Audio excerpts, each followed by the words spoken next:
Big pass நேர்களுக்கு வணக்கம். So Amit ரொம்ப ஒரு ஜென்டில்மேன். அவரை வந்து இனிஷியல் டேஸ்லேருந்தே இப்போ கிடையாது, நான் அவரை இதுக்கு முன்னாடியே வந்து மிஸ்டர் மிஸ்ஸஸ் சின்னத்திரையில் பார்த்துருக்கேன். அவ்வளோ லவ்வபுளாக இருப்பார், பர்ஃபெக்ட் ஹஸ்பண்ட் மெட்டீரியல் அப்படின்னு நான் பார்த்த ஒரு நபர். அவ்வளோ ஒய்ஃபை ஒரு ரெஸ்பெக்ட்ஃபுல்லாக பார்த்துக்குவார், நல்ல மனுஷன். அந்த ஒரு சின்ன சின்ன விஷயத்தையும் அவங்கக்கிட்ட சின்ன சின்ன விஷயத்தையும் அழகாக ரசித்தார். இதெல்லாம் பார்த்து ஒரு ஜென்டில்மேன் அப்படின்னு அவரை பார்த்துருக்கேன். ஆனால் அவர் இப்படி ஒரு சொம்பாக இருப்பாருன்றது எனக்கு இப்போ தான் தெரிஞ்சது. அதுவும் பார்வதி கிட்ட போய் பாருமா இது பண்ணுமா ப்ளீஸ்மா அப்படின்னு கெஞ்சினார் இல்லையா, அது ஒரு கேப்டனுக்கான தகுதியே கிடையாது. ஸோ ஒரு கேப்டன் அப்படின்றவருக்கு எல்லா குவாலிட்டிஸும் வேணும். சும்மா போய் கெஞ்சி காலில் விழுந்து இதை செய்யுங்க அப்படின்றது கேப்டன் கிடையாது. எல்லாத்தையும் போய் அவங்கக்கிட்ட ப்ளீஸ் பண்ணிட்டு இருக்கக்கூடாது. ஒரு சில இடங்களில் அந்த அத்தாரிட்டி அவர் எடுக்கணும், ஆனால் பல இடங்களில் அவர் எடுக்க மறந்துட்டார். லைக் அவர் வந்து எல்லாரோட குட் புக்ஸ்லேயும் இருக்கணும்னு ட்ரை பண்ணுறாரு, அது நடக்காது. ஏன்னா இதுக்கு முன்னாடி இருந்த கேப்டன்ஸ் எல்லாருமே வந்து எதாவது ஒரு இடத்துல பர்ஸ்ட் அவுட் ஆகி சண்டை போட்டு அப்போ எல்லாரும் உடனே இல்லைப்பா கேப்டன் தப்பு பண்ணிட்டார் அப்படின்னு பேசுவாங்க. ஸோ அந்த பேர் தனக்கு வரக்கூடாது. எந்த இடத்துலையும் நம்ம பர்ஸ்ட் அவுட் ஆகக்கூடாது. மேக்ஸிமம் நம்ம வந்து ரொம்ப சைலண்ட்டாக அவங்க வழியிலே, அவங்க தப்பு பண்ணுறாங்களா அவங்க வழியிலே போய் ஓகே உனக்கு இது ஓகேவாம்மா அது பண்ணுறியாம்மா அப்படின்னு கெஞ்சியாவது அவங்க காலில் விழுந்தாது இந்த கேப்டன்சியை நல்லா பார்த்துக்கணும்னு ட்ரை பண்ணார். ஓகே நல்லா தான் பண்ணார். சரி, ஒரு சில இடங்களில் அவர் கேப்டனாக எடுத்த டெசிஷன் ஓகே.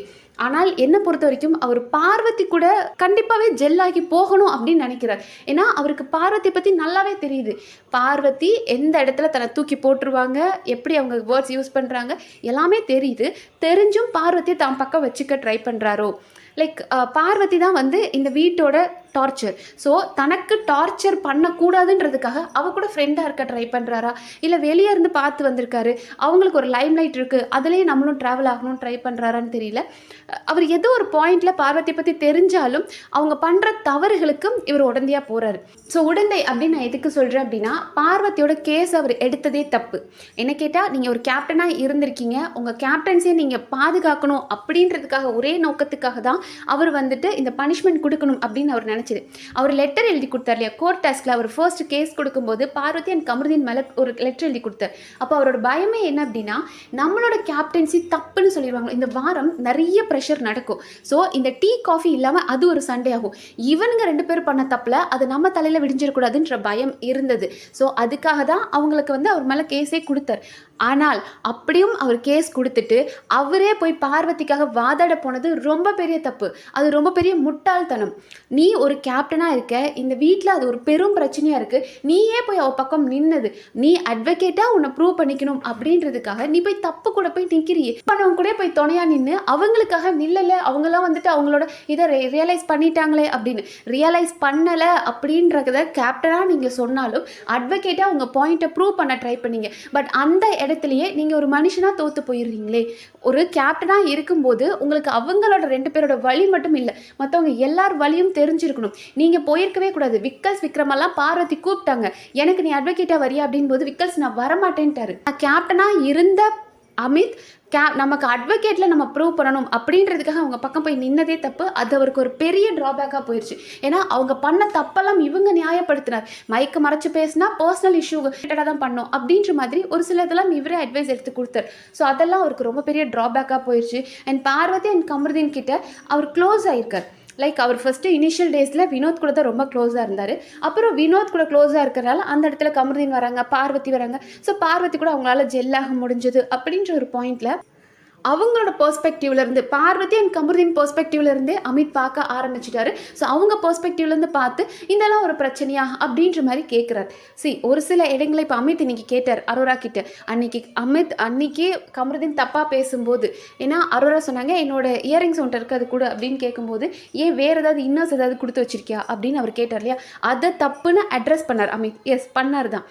ஆனால் கேப்டன், அவர் அப்போ கேப்டனே கிடையாது, அப்போ கூட அட்ரஸ் பண்ண அமித் கேப்டன் ஆனதுக்கப்புறம் பார்வதி அண்ட் கமருதீன் அப்படின்னு யார் பேசினாலுமே ரொம்ப சைலண்ட்டாக இருந்தார். அதுதான் அவரோட தப்பு. ஸோ இந்த ப்ராப்ளம் சிம்பிளிஃபை பண்ணோன்னு வைங்களேன், பார்வதி கூட யாரெல்லாம் இருக்காங்களோ அவங்களாம் அடி வாங்குவாங்க. அது திவாகரில் ஆரம்பிச்சு, அது திவாகர் ஆகட்டும், கமருதீன் ஆகட்டும், ரம்யா, சாண்ட்ரா, வியானா, யாரெல்லாம் அவங்க கூட பார்வதி கூட க்ளோஸ் ஆகுறாங்களோ அந்த வாரம் பயங்கரமாக பார்வதி அவங்க மண்டையை கழுகி பல பஞ்சாயத்தில் மாட்டி விட்டு விட்டு செருப்படி வாங்கிட்டு தான் திருந்துவாங்க.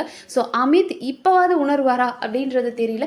இப்போ அந்த மனுஷன் உணர்ந்து இவங்களை விட்டு விலகினா கூட அவருக்கு ரொம்ப நல்லது. அதுதான் இப்போ கமருதீன் ஒரு முடிவெடுத்தாரு. கடைசியாக எபிசோட் முடியும் போது பார்த்துருப்பீங்க, லைக் பார்வதி நம்ம கொஞ்ச நாளைக்கு இப்படி பேசாமல் இருப்போம் அப்படின்னாரு. உடனே பார்வதியும் எஸ் நானும் அதை தான் சொல்ல வந்தேன் அப்படின்னாங்க. ஸோ இவர் இருந்துட்டு சரி ஓகே நம்ம கொஞ்சம் ஒரு பிரேக் எடுத்துக்குவோம் அப்படின்னாங்க. பட் பார்வதிக்கு அவரை கட் பண்ண முடியல. அதனால் அவங்க என்ன சொல்கிறாங்கன்னா, டே எனக்கு இது பிடிக்கலடா, ஆஃப் பண்ணுறோம் ஆன் பண்ணுறோம், இந்த ரிலேஷன்ஷிப் ஒரு வாரம் பேசுகிறோம் ஒரு வாரம் பேசாமல் இருக்கும், இதை என்னால் பண்ண முடியாது அப்படின்னு ஒரு பிளாக்மெயில் பண்ணுறாங்க. அதாவது அவர் வேண்டான்னு சொல்கிறது எனக்கும் வேண்டாம் தான், ஆனால் எனக்கு ஒரே அடியாக வேண்டாம் அப்படின்ற மாதிரி அவர் ஆஃப் பண்ண ட்ரை பண்ணாங்க. பட் அவர் வந்துட்டு சரி ஓகே எனக்கு கொஞ்சம் டைம் வேணும் அப்படின்ற மாதிரி கேட்டதும் இல்லைடா அவர் அட்ரஸ் பண்ணார். இப்போது நம்ம மைக்கு போடாதது தான் தப்பு. அவங்க என்ன சொல்ல வராங்கன்னா, நம்ம பேசினது தப்பு கிடையாது பேபி, நம்ம மைக்கு போடாமல் பேசினது தான் தப்பு, அப்படி தானே அட்ரஸ் பண்ணியிருக்காங்க அப்படின்னு அவரை புரிய வைக்க ட்ரை பண்ணுறாங்க. எனக்கு வாரம் நான் இப்படி தான் அடி வாங்கியிருக்கேன், எத்தனை செருப்படி வாங்கினாலும் எனக்கு பழகி போச்சு, அந்த மாதிரி நீயும் இது பழகிக்கோ. அவங்க இந்த வார்த்தையை சொல்கிறாங்க. நான் வாரம் இதெல்லாம் நான் கேட்டிருக்கிறது தான், உனக்கு இது புதுசாக இருக்குது அப்படின்ற மாதிரி அவங்க சொல்கிறாங்க. பட் இவர் வந்துட்டு இல்லை வேண்டாம் எனக்கு கொஞ்சம் டைம் கொடு அப்படின்னு அவரை கொஞ்சம் விலகி போக ட்ரை பண்ணுறாரு. அவருக்கு நல்லாவே தெரியுது பார்வதி கூட இருந்தால் நம்ம அப்படியே மாறிடுறோம். அது அவனோட முட்டாள்தனம். நான் சீரியஸாக சொல்கிறேன். நான் அரோரா கூட இருந்தால் அந்த வாரம் சூப்பராக வருவேன், பார்வதி கூட இருந்தால் செருப்படி வாங்குறேன் அப்படின்னா அது உன்னோட முட்டாள்தனம். உன்னை ஒருத்தர் இவ்வளோ ஈஸியாக இன்ஃப்ளூயன்ஸ் பண்ண முடியும் அப்படின்னா லைஃப்பில் ரொம்ப கஷ்டம் கமருதீனுக்கு. ஸோ அவருக்கு தெரியுது அவ கூட சேர்ந்தா நம்ம தப்பு பண்ணுறோம். ஏன்னா அவங்க அந்த அளவுக்கு இன்னைக்கு கூட சொல்கிறாங்க, நம்ம போய் கேப்டன் ரூம் எடுத்துக்குவோமா, கேப்டன் ரூமில் நல்லா ஏசி வருது. அவங்க என்ன நினச்சிட்டு இருக்காங்கன்னே தெரியல. இந்த பிக் பாஸ் வீட்டை கேப்டன் ரூம் ரொம்ப சில்லுன்னு இருக்கா, நல்லா ஏசி வருதான், அங்கே போயிருமா பேபின்ட்டு இருக்கிறாங்க. அவங்க அப்படி ஒரு ரொமான்டிக் டாக் போகும்போது இவரால் கண்ட்ரோல் பண்ண முடியலையா. ஸோ இவரும் அப்படி ஏதாவது வேர்ட்ஸ் விடுவாரா, இது தப்பாக போகுது அப்படின்றனால வேண்டாம் நம்ம கேம் ஃபோக்கஸ்டாக போவோம், இன்னும் கொஞ்ச நாள் தானே நம்ம பிரேக் எடுத்துக்குவோம். அதாவது நம்ம வெளியே போய் இதை கண்டினியூ பண்ணலாம், என்ன ஒரு ஃபீலிங்ஸாக இருந்தாலும் வெளியே போய் கண்டினியூ பண்ணலாம் அப்படின்ற மாதிரி இவர் கேட்குறார். பட் பார்வதிக்கு அவர் வேணுமா, என்னால் பேசாமல் இருக்க முடியாது, இப்போ நீ என்கிட்ட பேசல அப்படின்னா நான் எப்போவுமே பேச மாட்டேன், நம்ம ரெகுலராக வந்து ஆன் பண்ணுறது ஆஃப் பண்ணுறது இப்படிலாம் வேண்டாம், நம்ம ஒரே டே கட் பண்ணிக்கோமே அப்படின்னாங்க. பட் அவர் அதுக்கும் சரி அப்புறம் பார்த்துக்கலாம் எனக்கு கொஞ்சம் டைம் கொடு அப்படின்னு ஓடுறாலும் விடாமல் துரத்தி வந்து பார்வதி பட் ஒரு ப்ராப்பர் க்ளோஷர் கொடுக்க மாட்டாங்க. அவர் வந்துட்டு ஓகே எனக்கு பிரேக் கொடு அப்படின்னு கேட்குறாரு. பட் இருந்தாலும் இவங்க அப்படியே அழுகிற மாதிரி பண்ணிட்டு இருந்தாங்க. பாருங்க கமருதீனுக்கு ஒரு ஸ்டேபிளான மைண்டே கிடையாது. ஒரு 2 days இருப்பார், அரோராவை சேர்த்துக்கல அப்படின்னா மறுபடியும் இங்கே பார்வதி கிட்ட வந்துடுவார். அதுதான் அவர் அரோரா இல்லைனா பார்வதி, இதை வச்சு தான் கமருதீன் கேமும் போயிட்டுருக்கு.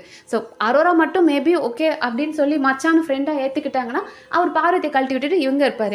இல்லை அரோரா ஒத்துக்கல அப்படின்னா மறுபடியும் போய் பார்வதி கூட தான் இருக்க போகிறாரு. ஏன்னா இன்றைக்கி அவருக்கு தோணும் பார்வதி கூட பேச மாட்டேன் அப்படின்னு தோணும். நைட்டு தூங்கி முழிப்பார்ல, அப்போ காலையில் தோணும் ஐயோ பார்வதி இருந்தால் நல்லா இருக்குமே, அவன் ஏதாவது ஒரு காஜியாக பேசிட்டு இருந்தால் நல்லா இருக்குமே அப்படின்னு தோணும். மனுஷன் மறுபடியும் மாறதான் போகிறாரு. ஸோ பார்வதி சப்போர்ட்டர்ஸ் நீங்களாம் கவலைப்படாதீங்க, உங்கள் அக்காவும் மாமாவும் பிரிஞ்சிருவாங்களோ அப்படிலாம் கவலைப்படாதீங்க. அக்காவுக்கும் மாமா வேலை பார்க்குறதுக்காகவே சேனல் இன்னும் கமருதீன் அதுக்காகவே உள்ளே வச்சுருக்காங்க. ஸோ டெஃபினட்டாக ரொம்ப ஹாப்பியாக சந்தோஷமாக போகும்போது ரேஷன் கார்டு வாங்கிட்டு போகிற அளவுக்கு அவங்க எல்லாத்தையும் பண்ணிட்டு இருப்பாங்க. அதனால தான் எந்த கார்டும் கொடுத்து அவங்களுக்கு ஒரு வார்னிங்கும் கொடுக்காம இருக்கிறாங்க. பட் எனிவேஸ் பார்வதி கூட சேர்றவங்களோட நிலைமை என்னவா இருக்குது அப்படின்னு நீங்களே புரிஞ்சுக்கோங்க மக்களே. நன்றி.